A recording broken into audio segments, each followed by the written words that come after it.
Hello everyone, welcome to GS education. My name is Geeta. आज मैं जो है सीटेट का एक बहुत ही इंपॉर्टेंट टॉपिक जो है पढ़ाने जा रही हूँ और इससे जो है सीटेट में बार बार क्वेश्चन पूछा जाता है। मतलब कि अगर आप पेपर एक उठाकर देखेंगे तो 2 से 3 क्वेश्चन मिल जाएगा आपको। जो है साइकोलॉजी में तो पूछा ही जाता है, साथ में आपका जो सब्जेक्टिव होता है, मतलब जो दो आप सब्जेक्ट चूज़ करते हैं उसमें भी कहीं ना कहीं ये देखने को मिलता है। तो मतलब 2 से 3 क्वेश्चन जो है पक्का आना है। तो इस वाली वीडियो में जो है हम 3 मार्क्स कवर पक्का कर लेंगे। और वैसे तो आप लोगों ने इसके बारे में पढ़ा होगा और मुझे जहाँ तक लगता है ऊपरी इन्फॉर्मेशन सब लोग दे देते हैं, लेकिन आजकल जो क्वेश्चन है स्टेटमेंट में आते हैं तो वो आपको जो है चीज़ें क्लियर होना बहुत ज़रूरी है। वही मेरी कोशिश रहेगी विद पिक्चर मैं क्लियर कर सकूं और आपको जो है ये चीज़ें कभी भी ना भूलें। तो अगर आपको पसंद आए वीडियो तो प्लीज़ हिट लाइक बटन। आपके लाइक और डिसलाइक से ही पता चलता है कि आपको चीज़ें समझ में आ रही है या नहीं आ रही है। और अगर कोई वैल्यूएबल कमेंट हो, अगर कोई सजेशंस हो, आप कमेंट सेक्शन में कोई क्वेरी हो तो कमेंट सेक्शन में ज़रूर लिखिएगा। मैं पूरी मेरी कोशिश रहेगी कि आपका जो भी डाउट है वो मैं क्लियर कर सकूं। तो अपना कमेंट सेक्शन में आप ज़रूर अपने डाउट्स लिखा कीजिए और कैसी वीडियो लगी, अगर आपको पसंद आता है तो लोगों के साथ शेयर कर सकते हैं ताकि ज़्यादा से ज़्यादा लोगों को इससे हेल्प मिल सके। बिना टाइम हम जो है वेस्ट किए हम स्टार्ट करते हैं, क्योंकि टॉपिक छोटा है, लेकिन अगर हम थोड़ा सा इसको ब्रीफ में जाएंगे तो थोड़ा सा टाइम लगेगा, लेकिन इतना भी नहीं। तो जो आज का टॉपिक है वो है हमारा अधिगम अक्षमता, मतलब अधिगम संबंधी कौन कौन सी कठिनाइयाँ होती हैं। तो अधिगम संबंधी कठिनाइयाँ मतलब कि लर्निंग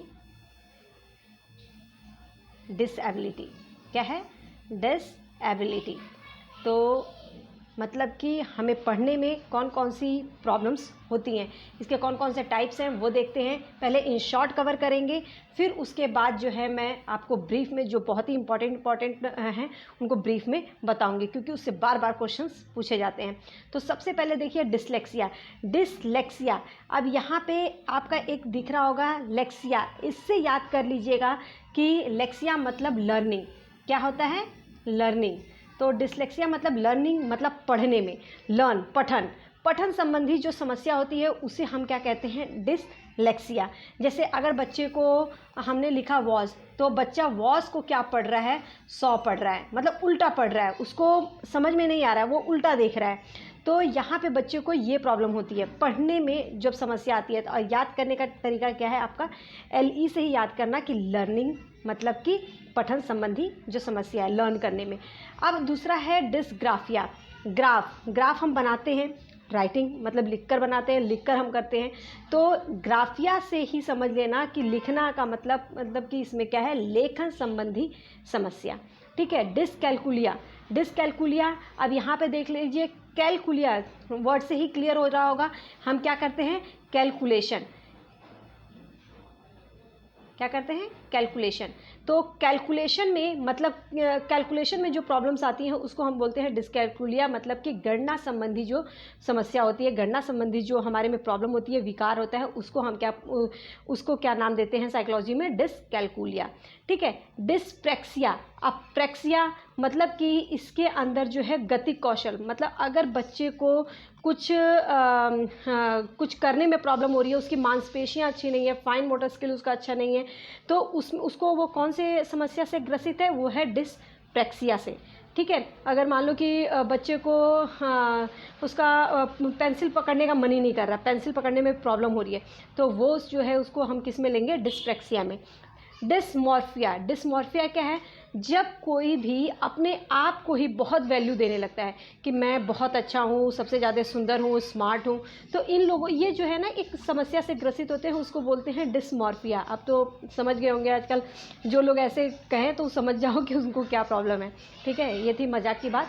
और समझ जाइए कि जो स्वयं को बहुत ज़्यादा वैल्यू देते हैं। आगे है डिस्थीमिया।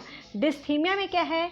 डिस्थीमिया में मतलब कोई व्यक्ति है बहुत ज़्यादा सोच रहा है, बहुत ज़्यादा वो सोचने में मतलब सोच के उसको उस समस्या से ग्रसित हो गया है, मतलब कि गंभीर तनाव की अवस्था में चला गया है वो, उसको हम क्या बोलते हैं? कौन सी प्रॉब्लम है? उसे डिस्थीमिया है। ठीक है। आगे देखते हैं, 2-3 और हैं, उनको भी इन शॉर्ट समझ लीजिए। वो जो बहुत ज़्यादा इंपॉर्टेंट है उसी को हम ब्रीफ में करेंगे, लेकिन कुछ चीज़ें आपको पता होना ज़रूरी है। अफेजिया। अफेजिया क्या है? तो अफेजिया को जानिए कि अफेजिया क्या है। अफेजिया मतलब भाषा संप्रेषण संबंधी समस्या। बच्चे को बोलने में प्रॉब्लम आ रही है, मतलब किसी के सामने जो है वो कन्वर्सेशन नहीं कर पा रहा है, तो उसको जो है किस चीज़ से प्रॉब्लम कौन सी समस्या से ग्रसित है, तो वो है अफेजिया। ठीक है, अगर बच्चा फेस टू फेस टॉक नहीं कर पा रहा है, बात नहीं कर पा रहा है, तो उसको जो है और अपनी बात को दूसरे के सामने रख नहीं पा रहा है, तो वो जो है अफेजिया से ग्रसित है, भाषा संप्रेषण संबंधी समस्या। एलेक्सिया क्या होता है? डिसलेक्सिया पढ़ा था, उसी की तरह एलेक्सिया भी है। उसमें हमें क्या है? पठन संबंधी विकार। इसमें बच्चा जो है सीखने में उसे जो है प्रॉब्लम होती है, कोई भी चीज़ उसे सिखाओ तो वो जल्दी नहीं सीखता है। तो एलेक्सिया जो है डिसलेक्सिया का ही एक पार्ट है। तो उसमें जो है पठन संबंधी समस्या है, इसमें जो है क्या है? सीखने संबंधी समस्या, मतलब सीखने में जो है उसे समस्या हो रही है, सीखने में अक्षम है, वो सीख नहीं पा रहा है। अब एक बहुत ही इंपॉर्टेंट क्वेश्चन है ADHD। ठीक है, इसका फुल फॉर्म बहुत पूछा जाता है, इसके बारे में हम ब्रीफ में पढ़ेंगे।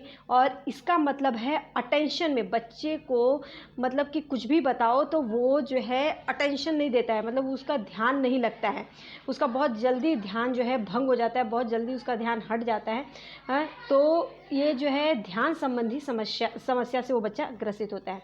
अब हम इसको देखते हैं एक एक करके, जो बहुत इंपॉर्टेंट है उनको। तो सबसे पहले जान लीजिए डिसलेक्सिया के बारे में। लेक्सिया से आपको याद हो ही गया होगा क्या है, चलो कमेंट सेक्शन में लिखना अगर पता चल गया हो तो। लर्निंग मतलब पढ़ना, पठन संबंधी अगर किसी को कोई विकार है तो उसको क्या, किस समस्या से ग्रसित है, वो डिसलेक्सिया से पीड़ित जो बच्चा होता है वो जो है बोलने में हमेशा जो है घबराता है। इन्हें लिखी हुई जो भी कोई चीज़ लिखी हुई सामग्री है वो सही से दिखाई नहीं देती है, मतलब उल्टी फुल्टी दिखती है। और यह विशिष्ट अधिगम असमर्थ, मतलब अपने कोई भी चीज़ पढ़ने में जो है वो क्या होता है? असमर्थ होता है।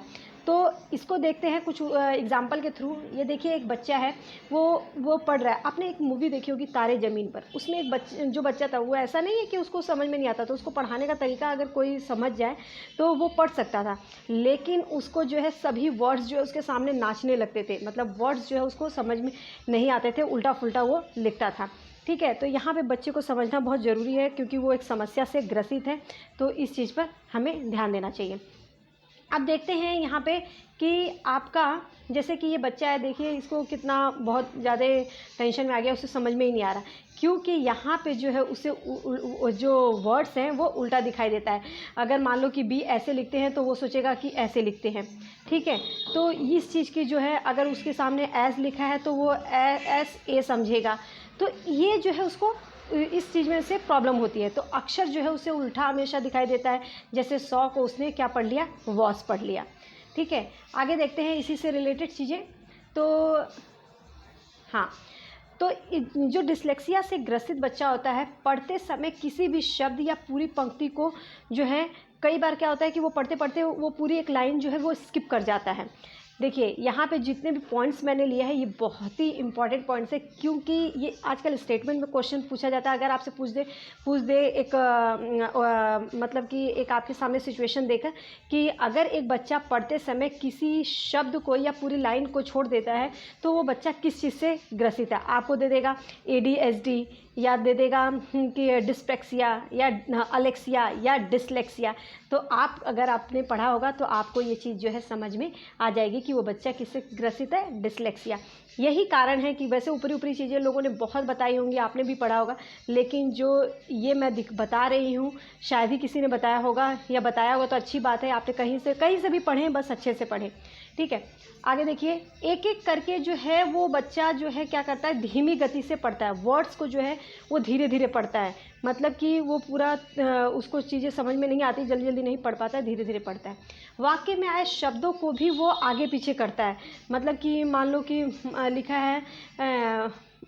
है माय नेम इज़ राम, तो वो क्या करेगा, पहले माय पढ़ लिया, इज़ पढ़ लिया, राम पढ़ लिया, या तो हो सकता है कि इसको छोड़ दे और माय राम पढ़ ले, तो वो उससे प्रॉब्लम होती है, उसको समझ में ही नहीं आता कि कैसे इसको पढ़ना है। ठीक है, तो होप सो ये वाला जो है डिसलेक्सिया आपको अच्छे से क्लियर हो गया होगा। आप डिस्ग्राफिया का देखते हैं। डिस्ग्राफिया में क्या दे रखा है, डिस्ग्राफिया, ग्राफिया से भी, ग्राफ हम क्या करते हैं, बनाते हैं, हाथ में पेन पेंसिल लेंगे तभी तो कोई ग्राफ बनाएंगे, समझ रहे होंगे। तो उसका मतलब राइटिंग कर रहे हैं, तो मतलब बच्चे को अगर जो है राइटिंग में प्रॉब्लम हो रही है, मतलब लिखने में प्रॉब्लम हो रही है, लिखने संबंधी अगर समस्या है, तो वो किससे ग्रसित है, डिस्ग्राफिया से। डिस्ग्राफिया भी अधिगम असमर्थता का ही कारण है। इसके क्या क्या मतलब सिम्टम्स होते हैं, लक्षण होते हैं। तो इसमें जो है बच्चा लेखन संबंधी कार्यों में कठिनाई होता है, मतलब कि उसको लिखने में जो है, उसको क्या होता है, लिखने में जो है प्रॉब्लम होती है। यहाँ पे देख रहा है बच्चा लिख रहा है, लेकिन उसके लिए बहुत बड़ा हेडेक है, वो कैसे अपना सर पकड़ के बैठ गया, क्योंकि उसके लिए लिखने का उसका मन ही नहीं है, क्योंकि उससे प्रॉब्लम हो रही है, वो प्रॉब्लम फेस कर रहा है। इसलिए जो है वो ये मतलब ये किससे ग्रसित है, तो वो है डिस्ग्राफिया। लेखन संबंधी कार्यों में उसे क्या हो रही है, कठिनाई हो रही है। ग्राफ से ही समझ लेना, बहुत ईजी है, थोड़ा थोड़ा माइंड में रखेंगे, पिक्चर्स को अपने ध्यान में रखेंगे तो चीज़ें भूलेंगे नहीं। शब्दों वाक्यों के बीच कितना अंतराल होना चाहिए, मतलब कितना गैप होना चाहिए, उसको भी वो समझ नहीं पाता। जैसे कि अगर आपने 100 लिखा है, तो वो हो सकता है कि 100 ऐसे भी लिखे, इस तरीके से लिखे, मतलब इनके बीच में कितना गैप हो, कैसे वर्ड्स बनाना है, ठीक है, तो वो जो है उसे क्लियर नहीं हो पाता है, तो उसको लिखने में प्रॉब्लम होती है। कलम पकड़ने का ढंग उसका सही नहीं हो सकता है, ठीक है। अक्षरों का आकार समझने में कठिनाई होती है, कि जो अक्षर बने हो उसके आकार को भी समझने में उसे जो है प्रॉब्लम फेस करनी पड़ती है। तो ये सभी पॉइंट्स जो है किसके हैं, डिस्ग्राफिया के। पॉइंट्स जरूर याद रखिएगा। आगे चलते हैं, आगे देखते हैं। डिसकैलकुलिया, कैलकुलिया कैलकुलेशन, मतलब कैलकुलेशन, ठीक। कैलकुलेशन, जब हम कोई भी गणना करते हैं, कोई भी चीज़ को कैलकुलेट करते हैं, तो उसमें अगर किसी बच्चे को प्रॉब्लम हो रही है, मतलब मैथ्स में, जैसे एक मैथ्स सब्जेक्ट है उसमें वीक है, तो उसको वीक होना एक अलग बात है, चीज़ें समझ में नहीं आना वो एक अलग चीज़ है। तो वो अगर समझ में नहीं आ रही है, मतलब कि उसको कितना भी बताया जा रहा है उसमें फ़र्क नहीं कर पा रहा है, तो वो जो है किससे ग्रसित है, वो डिसकैलकुलिया से। देखते हैं, जैसे कि मैथमेटिक्स जो होता है, गणितीय कार्य करने में उसे जो है कठिनाई हो रही है, जैसे जोड़ घटाना गुणा भाग उसे समझ में नहीं आ रहा, छोटी बड़ी कौन सा चीज़ छोटा है कौन सा बड़ा है, आकार समझने में उसे प्रॉब्लम हो रही है, संख्याओं को पहचानने में समस्या हो रही है, तो वो उसे डिसकैलकुलिया की प्रॉब्लम है। आकृति विभेदन की समस्या, आकृति मतलब कि ये कौन सी आकृति है, ये उसको अगर ये समझ में नहीं आ रहा है, इसको आइडेंटिफाई नहीं कर पा रहा है, तो ये जो है उसके लिए एक बहुत बड़ी प्रॉब्लम है, मतलब वो डिसकैलकुलिया से जो है ग्रसित है, क्योंकि एक एज के बाद जो है चीज़ें ये क्लियर होने लगती हैं। बड़ा छोटा, परिधि या क्षेत्रफल, मतलब कि एरिया, उसका डायामीटर, मतलब उसका क्या पेरीमीटर निकालना हो, तो ये सब चीज़ें जो है उसे समझने में जो है प्रॉब्लम हो रही है। समय, दूरी, गहराई से जुड़े समस्याएं जो है उसे समझ में नहीं आ रही। रुपए, कहीं गया मार्केट में रुपए दिया, उसके लेन देन में उसे प्रॉब्लम हो रही है कि कितना उसको देना है, कितना उसे पैसे वापस रिटर्न लेना है, तो वो इस चीज़ से जो है ग्रसित है, क्योंकि एक एज के बाद चीज़ें जो है बच्चों को ये चीज़ें क्लियर हो जाती हैं। आगे चलते हैं, आगे देखते हैं।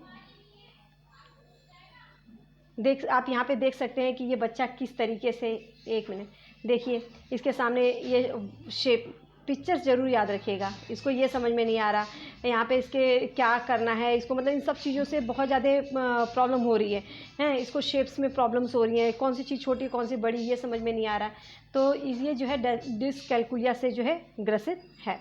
आगे देखते हैं, आगे जो है डिस्लेक्सिया, ये भी बहुत ही इम्पॉर्टेंट है, लेकिन ये आपका जो है अधिगम अक्षमता में से नहीं रखा गया है, लेकिन डिस्लेक्सिया, जब डिस्लेक्सिया डिस्ग्राफिया पढ़ते हैं हम, तो उसके साथ इसे ले लिया जाता है, ठीक है। डिस्लेक्सिया में जो है बच्चे का जो मसल्स है वो मजबूत नहीं है, मतलब कि इनकी मांसपेशियाँ जो है नियंत्रण में नहीं रहती हैं, इनके कंट्रोल में नहीं रहती हैं, कुछ भी चीज़ पकड़ते हैं मतलब कि वो कर ही नहीं पाते हैं, तो वो क्या है, मतलब सीखने में अगर बच्चा अक्षम है तो उसे डिस्लेक्सिया की प्रॉब्लम है। अगर मान लो कि उसको ब्लॉक्स दिया गया है, वो ब्लॉक्स उसको समझ में, ब्लॉक्स उसको जोड़ ही नहीं पा रहा है, मतलब उसके सामने है फिर भी वो नहीं लगा पा रहा है, बताने पर भी नहीं कर पा रहा, मतलब उसको जो मांसपेशियों में प्रॉब्लम है, तो वो जो है किससे ग्रसित है, डिस्लेक्सिया से, ठीक है। ये एक अधिगम अक्षमता नहीं माना गया है, लेकिन इसको फिर भी इसके साथ जो है रखा जाता है, तो पता होना चाहिए क्योंकि ये इसी का पार्ट है। आगे देखते हैं, हाँ, ADHD बहुत इम्पॉर्टेंट है, बहुत बार इससे क्वेश्चन आया है और सबसे पहले तो आपको इसका फुल फॉर्म पता होना चाहिए कि इसका फुल फॉर्म क्या है, ठीक है। ADHD मतलब ध्यान अभाव अतिक्रियाशीलता जो विकृति है, मतलब जो अक्षमता है। इसमें बच्चे का जो अटेंशन है, ये अटेंशन डिसऑर्डर होता है। अटेंशन जो है बच्चे का वो कम हो जाता है। इन बच्चों में आदेशों के नियंत्रण की समस्या होती है, मतलब जो है इनको कुछ भी बोलो तो वो फॉलो नहीं करते हैं। इनका ध्यान केंद्रित नहीं हो पाता, वो हमेशा जो है उनका ध्यान इधर उधर जाता है।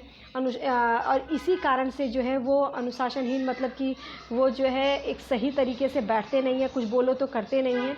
और इस तरह से वो जो अगर स्कूल में बात करें तो वहाँ पे इनडिसिप्लिन क्रिएट करते हैं और पढ़ाई में भी जो है प्रॉब्लम क्रिएट करते हैं, क्योंकि वो बच्चे जो है उनका अटेंशन ही नहीं होता, वो जो काम कराया जा रहा है उस पर पूरा फोकस ही नहीं होता। तो ADHD में जो है बच्चा जो है, इसे अटेंशन की प्रॉब्लम यहाँ पे देख सकते हैं। एक मदर जो अपने बच्चे को पढ़ा रही है और इसका ध्यान कहीं और है, ठीक है। ये बच्चे जो है संवेगात्मक रूप से स्थिर होते हैं, मतलब कि जो इमोशनल रूप से जो है ये स्थिर होते हैं। प्राथमिक स्तर के बच्चों में ये बहुत इंपॉर्टेंट चीज़ है, ये किन बच्चों में ज़्यादा देखा जाता है, प्राथमिक स्तर के बच्चों में तथा लड़कियों की अपेक्षा आप देखोगे तो ये लड़कों में बहुत ही अधिक पाया जाता है। साइकोलॉजिकली भी लड़कियां बहुत जल्दी जो मैच्योर हो जाती हैं, लड़के थोड़ा सा एक्टिव नहीं होते हैं। तो यहाँ पे लड़के की बात नहीं हो रही है, ये साइकोलॉजिकली मैं बता रही हूँ, कोई अपने उस पर मत लेना। लेकिन होता है कि लड़कियां जल्दी मैच्योर हो जाती हैं, लड़कियों की डेवलपमेंट ग्रोथ अलग तरीके से होती है, बॉयज़ की अलग तरीके से होती है, ठीक है। तो जो लड़कों में जो है ये प्रॉब्लम्स ज़्यादा देखा गया है कि उनमें अटेंशन की जो है प्रॉब्लम होती है। तो होप सो आपको ये जो है टॉपिक अच्छे से क्लियर हो गया होगा। मैं उम्मीद करती हूँ कि आपको चीज़ें जो है अच्छे से क्लियर हो गई होंगी और आप अच्छे से जो है इस टॉपिक से कोई भी क्वेश्चन आए तो आप अच्छे से जो है कर सकते हैं। अब आप ये खुद बताएंगे कि आपको चीज़ें समझ में आई है या नहीं। अगर कोई डाउट है तो कमेंट सेक्शन में पूछिएगा और अगर पसंद आए तो प्लीज़ हिट लाइक बटन, ताकि मुझे पता चले कि आप लोगों को समझ में आ रहा है ये चीज़ें नहीं। आप अगर देख रहे हैं, अगर समझ में आ रहा है या नहीं, वो आपके कमेंट या लाइक से ही मुझे पता चलेगा। तो अगर कोई डाउट है कमेंट सेक्शन में पूछ सकते हैं और वीडियो पसंद आए तो लोगों के साथ शेयर कीजिएगा ताकि लोगों को जो है इससे मदद मिल सके। Thank you.